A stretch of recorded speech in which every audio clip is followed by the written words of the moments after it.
Hello, everybody. Apologize. I couldn't give you NXT we saw for last week. All I can tell you is that Dragunov did not join Imperium. He joined Gallus to fight Imperium. They opened a match for Raw this week for Manchester. It was taped a few days ahead of time because they were in Manchester. Now they're just airing it live last night. The opening match was Charlotte Flair and Becky Lynch. They took on Asuka and Kairi Sane for the women's tag team titles. What made me mad about this is Natalya last week worked her butt off to win that match for her and Charlotte. And since Natalya couldn't be there this week due to family obligations, instead of postponing the title match to like a week after or when she comes back, now we're just following Becky Lynch, which makes no sense whatsoever. To me, that's a slap in the face to how good Charlotte Flair's been in this company. Like, she's worked her butt off to please Vince McMahon in that, and that's the thing she gets. Oh, I gotta take a week off for family obligations. Okay, no problem. We're postponing the women's title match to Survivor Series. So next week, no, instead we're just, screw you, you won't get an opportunity now. It was a good match. Asuka and Kairi Sane are working well together as a team. Shayna Baszler got involved. She came out for the crowd. She watched the match for a little bit, then she got involved. She distracted Becky Lynch. This allowed Asuka to roll up Becky for the win. During all this, Bayley had attacked Shayna Baszler outside. And then as Becky Lynch went chase after Shayna Baszler, ran for the crowd, Bayley decided to lay out Becky Lynch and beat her up. Good job, Bayley. You're showing Becky and Shayna Baszler you ain't no pushover. Second match tonight was Drew McIntyre took on Sin Cara. This is a one-sided match. I don't even know why Sin Cara even wrestled. He got a few good moves in, but the majority of it was Drew McIntyre. He won with the Claymore kick. Sin Cara online has asked for his release, and I don't blame him one bit because they haven't done nothing with that guy. That and the other people that wore the Sin Cara mask before him made that character bad. So he's had a long struggle to make that gimmick work. Next up, R-Truth took on the Singh Brothers in a handicap match for the 24/7 title. This was a god-awful match, folks. I'm sorry, but it was awful. They spent about 90% of the match running outside the ring, ran to the back. Eric Rowan took out the Singh Brothers. Truth didn't even pin none of them. He just left. It was stupid. It was a waste of time to be on the show. That's my opinion. The fourth match tonight was Seth Rollins challenged any of the NXT UK talent, because they were in Manchester, to a match. Walter, the United Kingdom champion, came out, accepted the challenge. So it was Seth Rollins versus Walter, non-title. This was a good match. And just as it was getting good, Imperium jumped Seth Rollins. The rest of the group. This caused a disqualification. This led to the Street Profits and Kevin Owens. Thankfully, Kevin Owens is back on Raw. They ran out, made the save. This led to an 8-man tag. The 8-man tag was okay. Not as good as the singles match was. Owens delivered a stunner at one of the Imperium members, and Seth Rollins delivered the curb stomp at Alexander Wolf for the win. So Rollins, Owens, the Street Profits won the match. And it was announced that Seth Rollins is now the team captain for Raw.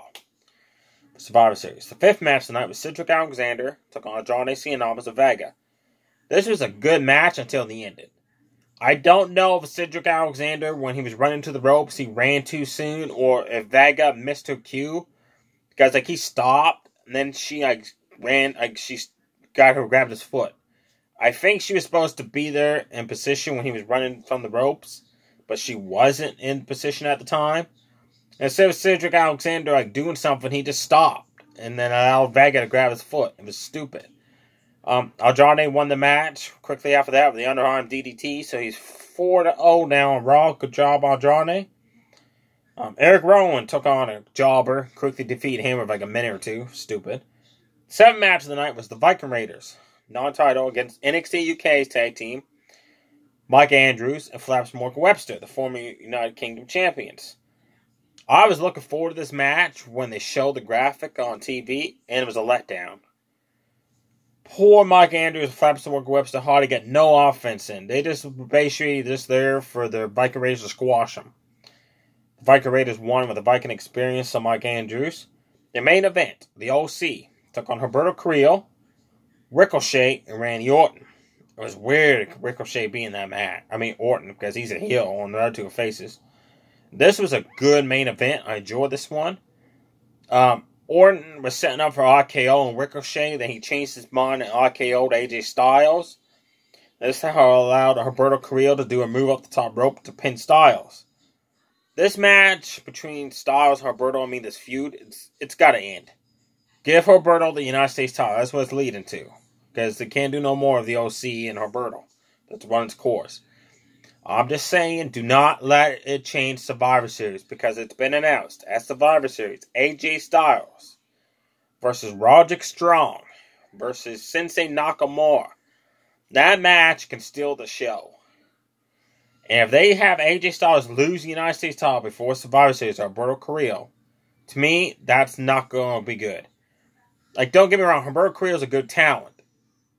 But having AJ Styles, Roderick Strong, Nakamura, like, that's a dream match right there. 3 of those in the ring at the same time.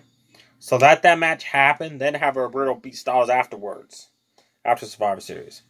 Overall, not a good show. The main event was good. The opening match was good.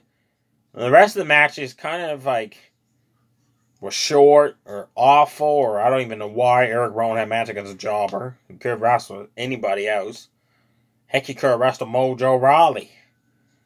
Or Zack Ryder or somebody. In NXT UK, this is the first time like they're part of the invasion angle. And they're just used for Raw to beat up on, to win. So God forbid Triple H won't allow any of the NXT talent like Tommaso Ciampa and that to lose on Raw. Now we'll just send you guys the new guys. NXT UK. Made sense to the United Kingdom, but still, like, they could have allowed like Walter to pick up the win to show that NXT UK is like doing good. But no, we'll just lose every match we guys were on. And as announced at Survivor Series, the men's Raw team didn't even have qualifying matches. To me, that takes away from the fun of it. I like qualifying matches. When you win a match, you qualify for your brand. So it's Seth Rollins, the team captain. Drew McIntyre, that's a good pick, though. I gotta admit that. Kevin Owens. Ricochet, Randy Orton. So they're gonna cause tension between each other right there. Orton's gonna RKO Ricochet during that match at one point. So overall, let me know below, will you follow the show? What matches you enjoyed watching? And let me know below if you preferred Raw to have Survivor Series qualifying matches, or if you prefer them just throwing 5 people in. And let me know below your dream team for Raw for Survivor Series man and women's team. Too sweet, bye.